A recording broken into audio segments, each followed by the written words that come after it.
What happens after you die? Millions of scientists have wondered this. Some think you go to heaven, others think you come back as a baby, and others say that it all goes black. But they're not talking about literally, they're talking about a soul. And I'm not here to debate whether your religious text is right or wrong. I'm here to state the facts. We'll be talking about what happens to your body after you die.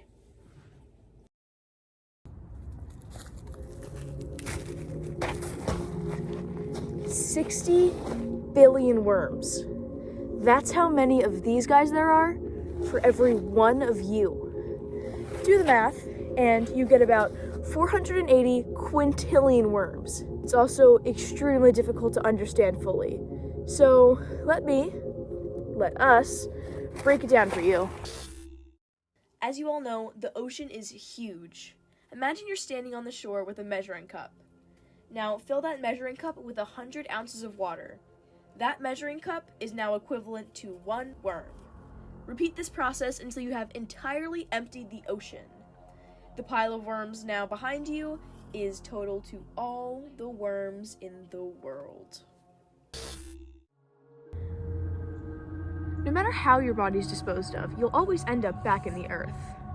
Burial's usually the first thing you think of when you hear the word funeral. Now, this makes the math part of reincarnation a bit easier, considering, well, your body's already in the ground. Now, the human body takes about 10 years to fully decompose, but before that process can start, the casket has to rot away. Now, most commonly, caskets and coffins are made out of materials like oak and mahogany, which are woods. These wood materials vary, but at most, they take about 10 years to decompose. So now we're running up to about 20 years before your matter's in the ground. Now, I almost had to stop researching this project when I found out that metal, like bronze and silver, which is commonly found in caskets, does not decompose. Like, ever. However, looking further into it, I was very relieved to find that I did not have to change my project idea, because metals are used as structural supports, or in other terms, they're not the base of the coffin. So it doesn't matter if the metal decomposes or not.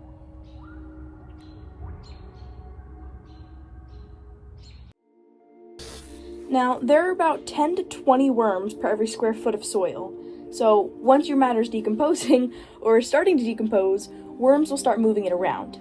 When consumed, soil usually stays in a worm for about 12 hours. So using our previous math, we can estimate that the worm will carry the soil for about a foot. Let's talk plants.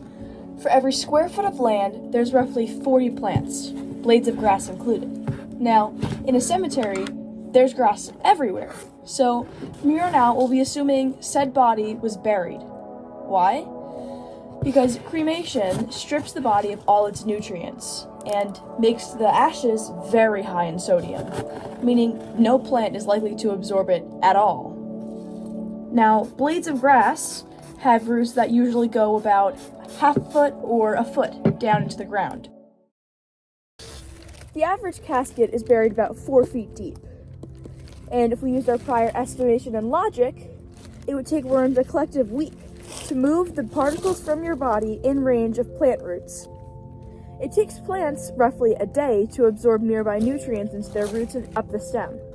Now, once even a molecule of matter has been absorbed into that plant, you've been reincarnated. Congratulations. You might be confused, thinking that reincarnation meant you would come back as an animal or something cool like that. Well, technically you could, but that would take a lot of chance and a lot of years.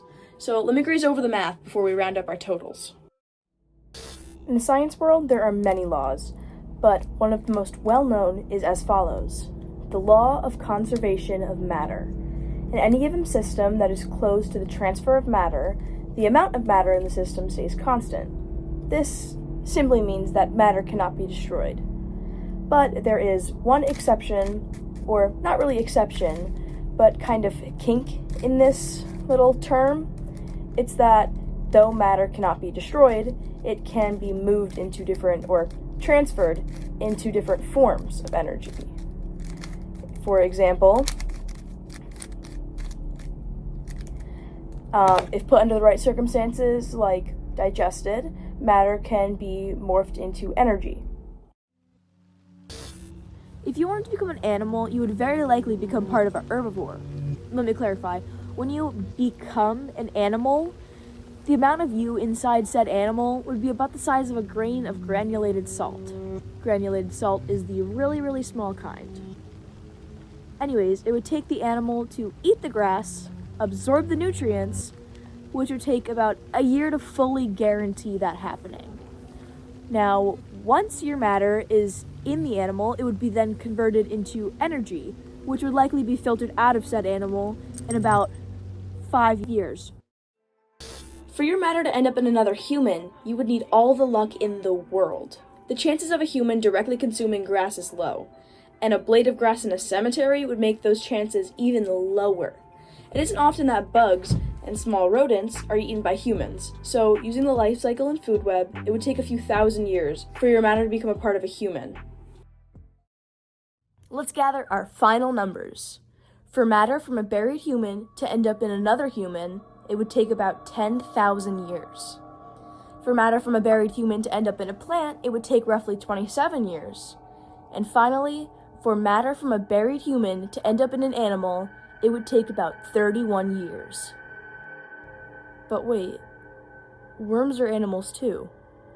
So if matter needs to be moved through worms to get to anything else, then every single person to have ever died and to ever die will eventually become a worm.